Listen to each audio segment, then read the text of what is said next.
돈이면 됩니다. 지금 반칙이죠. 근데 이게 작품성이 없다는 건가요?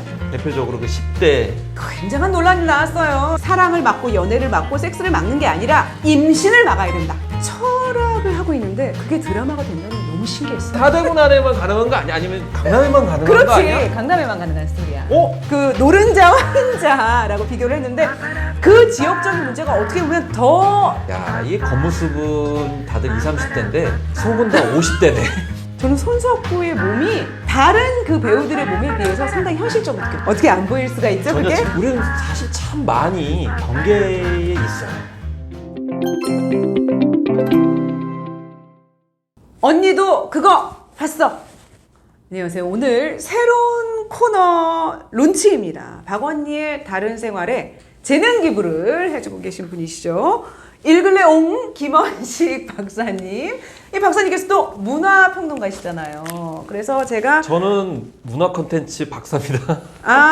문화 콘텐츠 박사. 문화평론가 맞으세요? 언제 또 아니라고 그러시기도 하고 아니, 그러셔서. 저는 콘텐츠 박사예요. 그러니까 문화평론가라는 거예요? 아니라는 거예요? 자칭 문화 콘텐츠 박사, 타칭 문화 평론가. 네. 어쨌든 그래서 우리가 오늘 책 말고 다른 거를 읽어볼까 합니다. 문화를 읽어보는 거죠. 언니도 그거 봤어? 뭘 보는 거예요? 제가 뭘 봤을까요? 뭘 보셨어요? 뭐든 보는 거죠.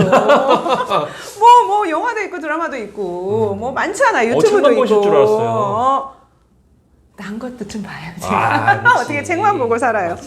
자, 어차피 이거는 메인이 아니니까 그냥 우리가 이제 뭐 의기투합해서 마음에 맞는 거 아무거나 저는 하는 거예요. 그렇지. 이게 메인이 될 수도 있어요. 네. 자, 오늘은 제가 뭘 봤을까요? 주말 드라마를 봤습니다. 현재는 아름다워는 아니고 저는 약간 지나친 가족 중심 드라마에 알러지가 있어요. 그거보다 조금 더 트렌디한 드라마 우리들의 블루스 나의 해방 일지 핫하죠. 자, 두 드라마가 중에 뭐가 좋다. 자, 하나 둘 셋 하면 얘기를 하는데 블루스 우리들의 블루스가 좋다 그러면 블루스 나의 해방 일지가 좋다 그러면 해방 하는 거예요. 하나 둘 셋 해방. 해방이 좀 짧아가지고 블루스 하기에는 좀 뭐야 이거 갈려야 되는데 또 똑같은 거를 좋아하게 됐어요. 자, 재미없다. 우리들의 블루스와 나의 해방일지 이게 핫해진 이유가 있을까요? 어떤 트렌드를 반영하는 드라마들일까요? 글쎄요. 글쎄요 하려면 문화 콘텐츠 박사라며 왜 나왔어? 입이 막 부르부르 떨리네. 이러려면 왜 나왔어? 사실은 뭐 가족 드라마 알러지 있다고 말씀하셨잖아요. 네. 그 가족 드라마 알러지 있으신 분들이 볼만한 게 없어. 그리고 현재 최근에 흐름들은 사실 지금 장르물들이 너무 많아. 뭐 예를 들면 넷플릭스를 포함해가지고 온갖 다 장르물이 굉장히 많거든요. 네. 그리고 텔레비전에서 볼만한 게 사실 없는데 그 빈틈을 아주 잘 파고들었다. 저는 이제 우리들의 블루스를 어떻게 이 드라마를 알게 됐냐면 제가 이병헌 배우를 좋아합니다. 연기력을 정말 잘하잖아요. 연기력을 분명히 하시네요. 이병헌 배우를 굉장히 좋아하는데 이병헌 배우가 드라마에 나온다는 거예요. 굉장히 오랜만에. 그러니까 장르물이 아니고 오징어 게임이 아니고 오징어 게임이 아니고 드라마에 나온다는데 그 드라마를 보니까 이병헌만 나오는 게 아니야. 무슨 뭐 신미라 나오고 김혜자 선생님, 고두심 선생님 나오고 뭐 김우빈 나오고 뭐 너무 호화 캐스팅이야. 깜짝 놀랐어요. 엄정화까지 나오더라고요. 한지민의 엄정화. 이정은 배우. 이정은 배우도 좋아합니다. 이정은 배우. 연기 너무 잘하잖아요. 연기 잘하죠. 그 배우들이 그냥 내가 보니까 한 세 드라마의 주연들이 한 드라마에 나오는 거예요. 종합 선물 세트죠. 그래서 어떻게 저게 가능한가? 돈이면 됩니다. 돈이면 된 거예요. 어떻게 저게 가능했죠? 사실 이제 노희경 작가님한테는 죄송합니다. 돈이면 된다 그래가지고 사실 노희경 작가의 이제 파워가 있기 때문에 사실 노희경 사단이다라고 얘기할 정도로 어쨌든 시청자 입장에서 봤을 때는 굉장히 복받은 거죠. 그 수많은 사람들이 또 캐스팅돼서 나오기도 하고 또 소재나 내용도 그 노희경 코드에 맞는 그런 소수자의 문제들 약간 주변부에 치달을 수 있는 그런 내용들을 중심에 끌어들였기 때문에 뭐 그런 측면에서는 정말 보기 드문 또 작품으로 돌아왔다라는 생각이 듭니다. 돈이면 된다 얘기하다가 딴 얘기를 하셨어요? 돈이면 된다가 뭔지 정확하게 규명을 해주셔야죠. 돈? 무슨 돈? 노희경 작가는 아니라면서요. 아니요. 노희경 작가를 끌어올 수 있는 파워는 돈이고 또 배우들을 캐스팅할 수 있는 비용도 사실 누가 그걸 내겠습니까? 아, 그러니까 이제 제작사가 돈이 많다 이 얘기군요. 저희가 이제 제작사를 좀 말씀드리진 않겠고 한번 찾아보시기 바라겠고요. 자, 근데 저는 너무 많은 배우가 나와가지고 약간 낭비적이라는 생각도 들었어요, 솔직히. 아니, 그러면 딴 드라마는 어쩌라고 저 배우들을 다 독점하는 거야. 사실 이건 반칙이죠. 반칙이죠. 왜냐하면 작품 자체를 승부를 해야지 네. 캐스팅빨로 승부하면 안 된다라는 생각이 좀 들어가지고 네. 그리고 사실 차승원 씨는 어디 간 거야 도대체? 1, 2부에 좀 나오다가. 그러니까 사라지셨어요. 예의가 좀 아닌 거 아니에요? 차승. 뭐라는 생각이 들어가지고 네. 사실 저는 이렇게 사람들을 원오브댐으로 만드는 거 별로 안 좋아하거든요. 네. 그런 점에서 조금은 약간 실망스럽기도 한데 어쨌든 많은 배우들 한꺼번에 볼 수 있다는 점에서 봤을 때 기본적으로 시청률을 좀 확보된 전략 아니었나 이런 생각이 좀 들었어요. 별로 안 좋게 말씀하셨는데 굉장히 위험한 발언이 있으셨어요. 위험한 발언? 작품성으로 승부를 해야지 캐스팅발로 승부하면 안 된다. 이게 작품성이 그렇죠. 없다는 건가요? 일단은 그거에 대해서는 좀 논쟁점들이 있을 수 있습니다. 왜냐하면 사실 노희경 작가에 대한 신화가 너무 심해. 그쵸. 노희경 작가 대단하죠. 대단... 정말 신드롬을 일으킨 드라마들이 많았죠. 그렇죠. 근데 저는 기억을 잘 못하는 게 제가 그 드라마를 별로 보지 않았어요. 저는 글쎄요. 저는 그 신드롬에는 사실 대열에 합류하지 않았던 사람인데 노희경 작가의 작품들은 주로 그러니까 약간 일본의 어떤 문화 코드하고도 연관이 있을 수 있습니다. 왜냐하면 한국은 대개 드라마나 영화들이 서사 중심이에요. 그래서 큼직큼직하게 내러티브들이 전개되는 방식이었거든요. 그런데 그러다 보면 어떤 한계점이 있냐면 그 등장 캐릭터들의 인물의 심리 묘사 그리고 그 사람들의 어떤 일상생활의 소소한 부분들을 끄집어내는 게 참 힘들어요. 네. 근데 노희경 작가가 그걸 시도를 해가지고 성공시켰어. 네. 그래서 오히려 대중문화 컨텐츠에서 볼 수 없는 드라마들이 나오니까 그런 신들을 반영하니까 열광한 사람들이 생겼죠. 그렇지만 시청률은 2, 3%야. 광고가 넘은 것도 있었어요. 물론 나중에 작품도 했지만 대체도 평균적으로. 그러다 보니 광고가 안 붙어. 그럼에도 불구하고 DVD로 출시하면 다 팔려. 그래서 제작진들 혹은 방송사에서 항상 고민이었어. 과거에 OTT 같은 게 활성화되지 않았을 때는 굉장히 고민이었겠구나. TV만 나가야 되니까. 그렇죠. 굉장히 그 PC 시대죠. 모바일 시대도 아니고. 게시판이나 이런 데 난리가 납니다. 그리고 포털에도 난리가 나요. 근데 시청률 2, 3%밖에 안 나와. 그렇지만 열혈 마니아들이 형성을 해. 그게 지금의 이제 브랜드 파워를 형성을 한 건데. 그런데 이제 시간이 좀 지났죠. 그런 점에서 과연 이제 그 작품성에 대해서 우리가 어떻게 바라봐야 되느냐. 여기에 대해서는 좀 논쟁점이 있을 수 있다. 그러게요. 왜냐면은 제가 여기에서 이제 좀 인상 깊은 부분들이 많이 있었고 또 배우들의 연기를 보는 즐거움이 있음에도 불구하고 스토리 전개는 그렇게 신선하게 느껴지지 않았다. 약간 식상한 느낌이 있었어요. 왜냐하면 이미 이제 10년이 지난 겁니다. 이제 10년 전에 노희경 드라마가 그런 소수자 문제라든지 또 그 주류에서 벗어난 분들의 이야기를 다뤘을 때는 열광할 수밖에 없는 거예요. 저 정서들을 어떻게 지상파 드라마에서 담아내는가라고 해서 많은 분들이 열광을 했죠. 근데 10년이 지났어. 그 시청자들도 이제 10년이 지나버렸어. 그래서 그 정서적인 부분에 있어서 공감할 수 없는 부분들이 튀어나온다. 뭐 예를 들면 대표적으로 그 10대 그 굉장한 논란이 나왔어요. 솔직히 말하면 조금 그 전개 자체가 좀 짜증스러웠어요. 그 부모와 10대들이 나누는 대화들을 보면 예전 얘기야. 저는 사실 거기서 조금 그러니까 이제 몇 가지 포인트들이 있는데 그 첫째 10대들이라고 해서 6개월이 될 때까지 그런 부분. 임신 사실을 모를 수가 있다? 이런 설정이 지금에 좀 맞지 않다. 지금은 사실 그런 거를 예전보다는 교육을 하잖아요. 그런데 이제 저는 조금 더 적극적인 교육이 필요해서 임신을 막는 것도 중요하고 또 조금 초기에 알아서 그 10대들의 미래에 적절한 그런 선택을 할 수 있도록 도와주는 것도 필요하다. 제가 미국에 있을 때 2011년이에요. 2011년에 뉴스를 보는데 제가 깜짝 놀란 뉴스가 있었는데 어떤 주 정부에서 결정을 지금 논란이 되고 있는 이슈를 보도를 하는데 그 이슈가 뭐였냐면 만 12세에게 콘돔을 지급했어요. 학교에서. 그런데 그 연령을 만 11세로 낮춰야 된다. 라는 걸 가지고 주의회에서 지금 논란을 벌이고 있는 거예요. 그래서 만 11세까지 낮춰도 되는가. 만 12세면은 우리나라 나이로 한 중학교 정도 나이고, 만 11세면 초등학교 6학년 정도 나이예요. 그런데 콘돔을 중학교 되면 이제 나눠주는 거야. 왜냐하면 10대에게 우리가 진짜 막아야 될 것은 사랑을 막고 연애를 막고 섹스를 막는 게 아니라 임신을 막아야 된다. 연애를 하고 사랑을 하고 섹스를 하는 것은 그의 삶을 망가뜨리지 않지만 임신을 하게 되면 그것은 그의 삶에 굉장히 심각한 타격이 줄 수 있으니까 임신을 막는 게 가장 중요하다. 그런데 보니까 애들이 초등학생 때도 한다. 그럼 우리가 콘돔을 초등학교 때부터 나눠주자 라고 지금 논쟁을 벌이고 있는 거야. 너무 빠르지 않냐 뭐 이러고, 안쪽에서 아니다, 현실을 반영해야 된다. 그게 2011년도에 미국 뉴스거든요. 근데 지금 뭐 6개월이 될 때까지 모른다라는 그런 발상으로 얘기를 끌어간다면은, 드라마라고 하는 게 이런 사회적 이슈를 건드렸다고 하면은 뭔가 이 사회에 나아가야 될 방향 같은 것들을 조금 보여주는 면도 있어야 되는데, 소재주의 함정에 빠지면 안 되거든요. 특히나 이제 10대 성을 다룬다 했을 때 과연 10대들의 입장과 당사자주의가 얼마나 반영이 됐는지 좀 의미일 수 있고, 또 장애인 같은 경우 단순히 장애인을 다뤘다는 이유만으로 호평하던 시대는 이미 갔어요. 끝났고, 그런 점에서 좀 약간 불친절한 게 아니냐라는 생각이 드는데, 최근에 한 드라마 사례에서도 그 장애인을 외면하는 현실에 대해서 다루던 작품이 정작 장애인들이 비난하는 경우가 생겼어요.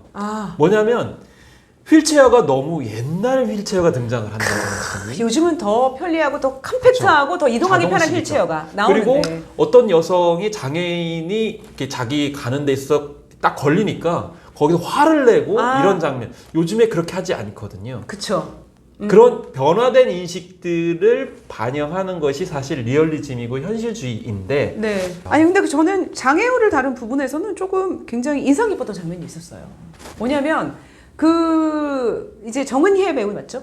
네. 정은혜 배우가 카페에서 일을 하는데 주문을 하잖아요, 사람들이. 주문을 하는데 정은혜 배우가 잘 못 알아들어요. 잘 못 알아듣고 계산을 좀 잘 못하고 이러는데, 예전 같으면 전형적으로 영화나 드라마에서 그런 장면이 나오면은 사람들이 짜증을 냅니다. 인상을 탁 찌푸리고 짜증을 내요.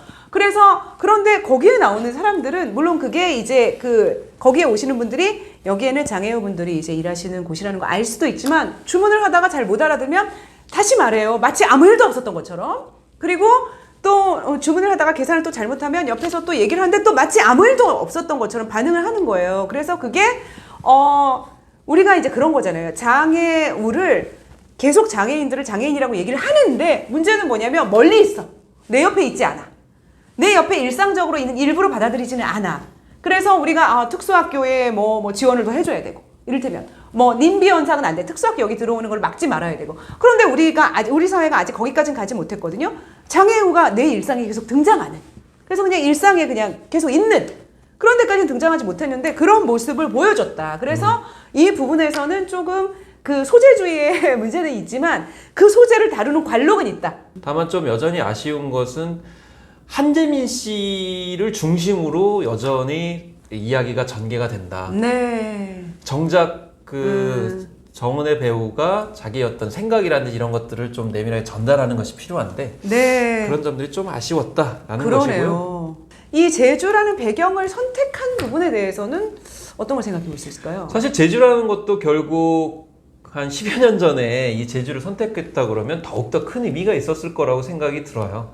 왜냐하면 뭐 우리들의 뭐 블루스뿐만이 아니라 나의 해방일지에서도 그 지역적인 문제가 나오거든요. 그렇죠. 그래서 이 공간적인 부분이 굉장히 중요한데, 일단 그 제주도라고 하는 어떻게 보면 지역성, 로컬을 이제 반영을 하고 있고, 더 무엇보다 진보적이었던 거는 제주어가 그대로 등장을 한다는 것이고, 아주 저 배웠어요, 제주어. 자막으로 나온다는 점, 그리고 배우들이 그걸 다 소화를 해가지고 대화한다는 점, 굉장히 힘들었을 거라고 생각이 드는데, 뭐 드라마의 완성도를 높이기 위해서는 굉장히 진일보했다. 그리고 제주 출신들이 그곳에서 연기를 하고 있다는 점, 이런 점은 노희경 드라마의 뭐 사회적 가치다라고 생각합니다.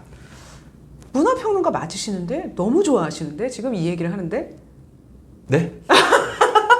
너무 좋아하세요, 지금. 너무 진지하시고. 드라마 자체를 얘기할 뿐이야.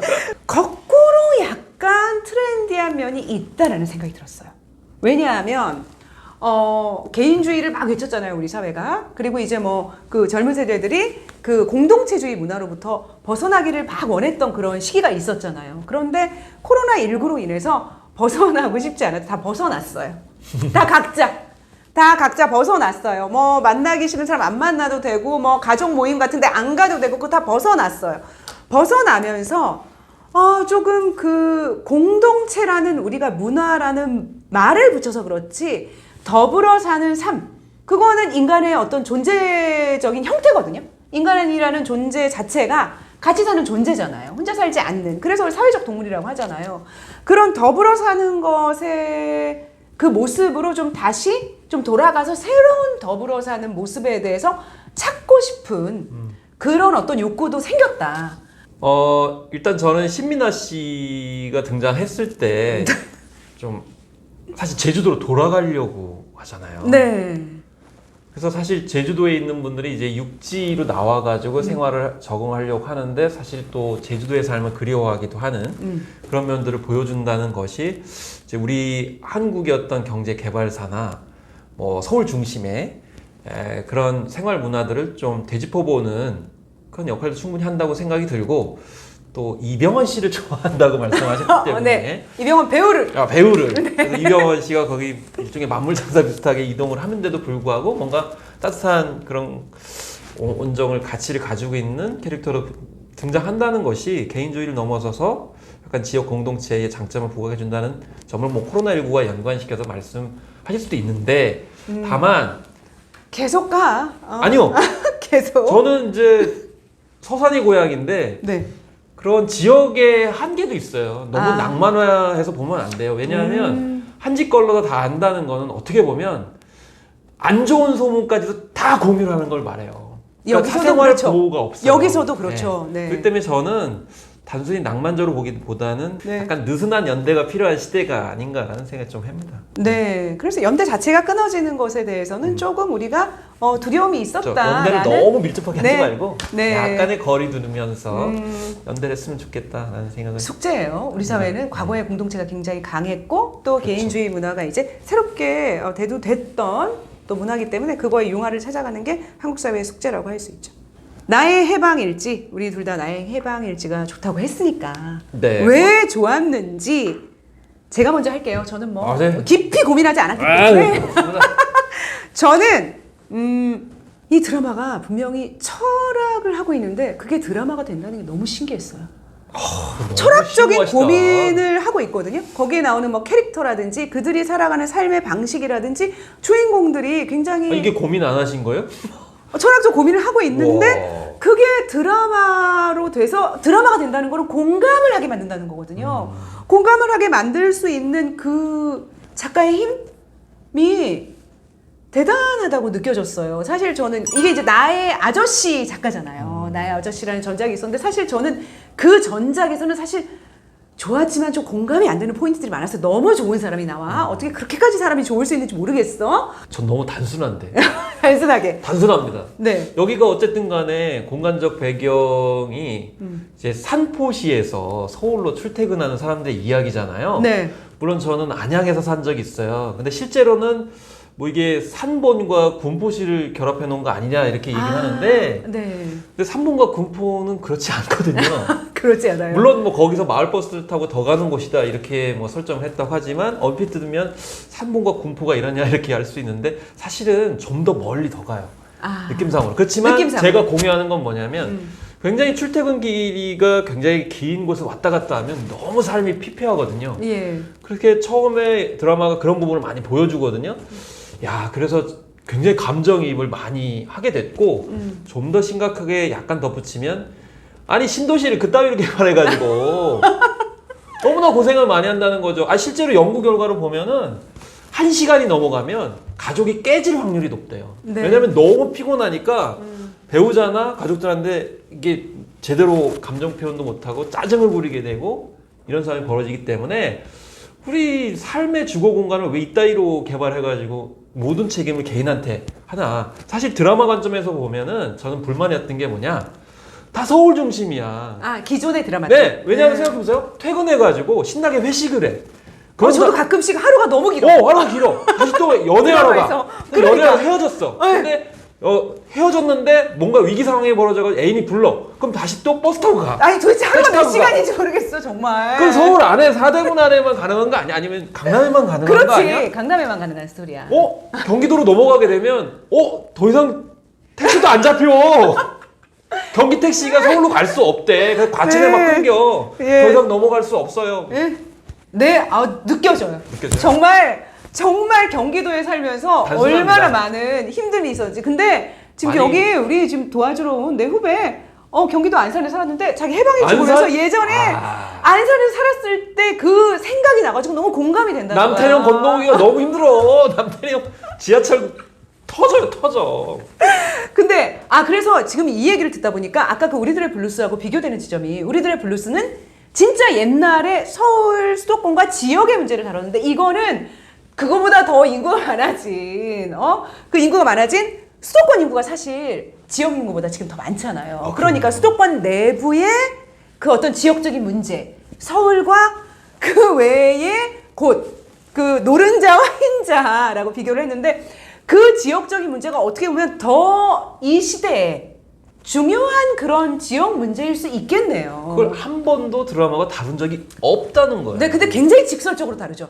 갑자기 이렇게 굉장히 사회적인 얘기를 하니까 저의 철학 얘기가 너무 좀 막연한 그런 얘기로 느껴지는데 그런데 캐릭터들은 그런 어떻게 상황 속에서도 사실 네. 철학을 해야 되고 실존적인 문제가 사실 있는 거죠. 네. 네. 캐릭터는 어떤 캐릭터가 좋으세요? 사실 저는 처음에는 아니 제 이민기 친구들 씨가 또 좋아했는데 제 친구들 제 후배들은 다 손석구 배우 때문에 난리가 났어요. 너무 좋대요. 이게 남녀 차이인가 아니면 개인 차이인가? 개인 차이겠죠. 저는 김지원 캐릭터가 더 좋습니다. 저는 처음에는 이제 이민기였는데 네. 요즘에는 김지원 씨 이렇게 저는 쏠리게 김지원 캐릭터에게 계속 이입해요. 어떤 점이? 어떤 점이냐면 굉장히 좀 독특한 캐릭터예요. 우리 사회는 사람들을 단편적으로 보죠. 그렇죠. 그래서 소심한 공감돼. 소심한 사람은 말도 제대로 맞아. 못하고 맞아, 자기 맞아. 자신의 주관도 뚜렷하지 않을 것이다라고 맞아. 생각해요. 그런데 김지원은 좀 답답해요. 그리고 자기가 하고 싶은 말을 잘 하지 않죠. 맹한 줄 알았어 참고, 처음에. 참고. 그런데 소신이 분명하고 무엇보다 내가 누구인지를 알아요. 알고 있어. 자기가 누구인지를 알고 있어요, 분명하게. 그리고 자기가 누구인지를 알고 자기를 실현하는데 당당하고 자신감이 있어요. 그게 다른 사람들을 이렇게 헤집고 나가는 방식이 아닐 뿐이에요. 그렇지만 분명히 내가 누군지를 알고 있어요. 그래서 굉장히 그 어떤 캐릭터에 있어서 사람은 일면적이지 않다. 보통 우리는 영화나 드라마 같은 데서 다면적 캐릭터를 다루지 않죠. 그래서 악녀면 악녀가 나오고 착한 사람이면 착한 사람이 나오고 성취욕이 강한 사람이면 성취욕이 굉장히 강한 사람이 나오고 답답하고 소심하면 답답하고 소심한 사람이 나와요. 다른 사람을 위해서 호구 잡히면 호구 잡히는 사람만 나와요. 그런데 한 사람 안에는 그 모든 게 다 존재할 수 있거든요. 근데 그런 것들을 좀 표현해 주는 것 같아요. 캐릭터들이 다. 여기에 있는 캐릭터들이. 그래서 이 캐릭터들이 매력적이지 않나. 드라마가 이렇게 드라마 치고는 캐릭터가 많이는 등장하지 않아요. 많은 캐릭터가 등장하지 않는데도 그 한 사람 한 사람의 캐릭터에 그 다면적인 면이 있다라는 걸. 그게 인간이잖아요. 어떤 인간이 착하기만 하고 어떤 인간이 악하기만 하진 않죠. 그렇죠. 어떤 인간이 막 성취만 지향하고 어떤 인간이 막 남만 돌보고 있진 않죠. 그런 것들을 좀 보여주는 캐릭터가 아닌가. 그렇습니다. 현대적인 캐릭터는 사실은 말씀하신 복합 캐릭터가 맞아요. 멀티페르소나 비슷하게. 네. 그게 잘 구사할수록 이제 외국에서도 이제 굉장히 좋아하는데 다만 이제 그런 생각이 들더라고요. 야, 이게 겉모습은 다들 20, 30대인데 속은 다 50대네. 세파를 다 겪어봤어. 다 돌을 득했어. 득도한 사람들이야. 네. 그래서 좋아지는 것 같아, 느낌이. 세파에 많이 좀 당해보셨고 좀 깨달음 많이 얻으셨죠? 그래서 외모는 20대인데 이미 달관하신 분들이야. 처음에는 이민기가 좀 이민기 배우 좋아요. 여자친구와의 어떤 관계성 속에 남자가 약간 몰입을 할 수 있는 요소들이 있거든요. 여자친구 자꾸 그걸 요구하는데 자기는 너무 죽기보다 힘들거든요. 네. 그런 데서 좀 그렇구나. 이입을 했다가 김지연이 하는 그런 말이라든지 행동을 보면서 보통 사람이 아니네. 그런 감정들이 느껴지게 되더라고요. 그러니까 작가가 여자들은 잘 느끼지 못하는 남성들만 느끼는 어떤 부분들도 이민기가 그런 부분이 있죠. 포착을 해내는 거구나. 저는 이민기 배우를 보면서 그런 건 뭐 전혀 포착이 안 돼가지고 새롭네요. 새롭네요. 저는 솔직히 이 얘기를 다른 분들 어떻게 생각하실지 모르겠지만 저는 손석구의 몸이 다른 그 배우들의 몸에 비해서 상당히 현실적으로 느껴졌어요. 그렇군요. 네, 왜냐하면 이렇게 아이돌 같은 사람들의 이렇게 몸을 보면 몸을 굉장히 말린 상태에서 근육을 만들잖아요. 근육을 작게 만들죠. 그래야 이제 TV에서 예쁘게 나오기 때문에. 근데 손석구 씨 몸을 보면 굉장히 그것도 비현실적인 근육이기는 하지만 그래도 좀 몸이 이렇게 크지 않아요? 근육이? 이게 잘 먹으면서 만든 근육이다. 그걸 제가 보질 않아가지고 어떻게 안 보일 수가 있죠? 전혀 그게? 집중하지 않았습니다. 저는 자꾸자꾸 보이던데? 그렇군요. 네. 그래서 이성애주의자인가 봅니다. 그렇군요. 그렇군요. 저도 그런가 봐요. 네, 그러네요. 공통점이네. 주의자는 아니지만은 이성애 중심으로. 동성애적 성향이 상당히 약한 것 같아요. 네, 김지원 씨를 캐릭터로 좋아하는 것이고 공통점이네. 네. 네, 공통점이 있어요. 네.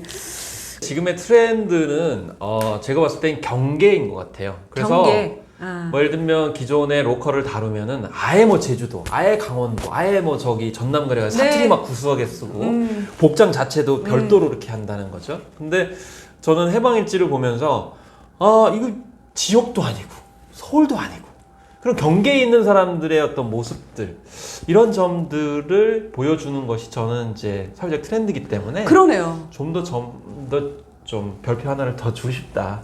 그래서 이 경계에 관련된 부분들이 앞으로 드라마에서 좀 많이 나와야 될까. 그러니까 아까 말씀하신 복합 캐릭터 사실은 다른 관점으로 보면 경계에 있는 캐릭터일 수도 있는 거고. 근데 네. 우리는 사실 참 많이 경계에 있어요. 네, 그렇죠. 그런 점이 좀 더 드라마의 트렌드가 돼야 되지 않을까 생각을 이 드라마들을 보면서 했습니다.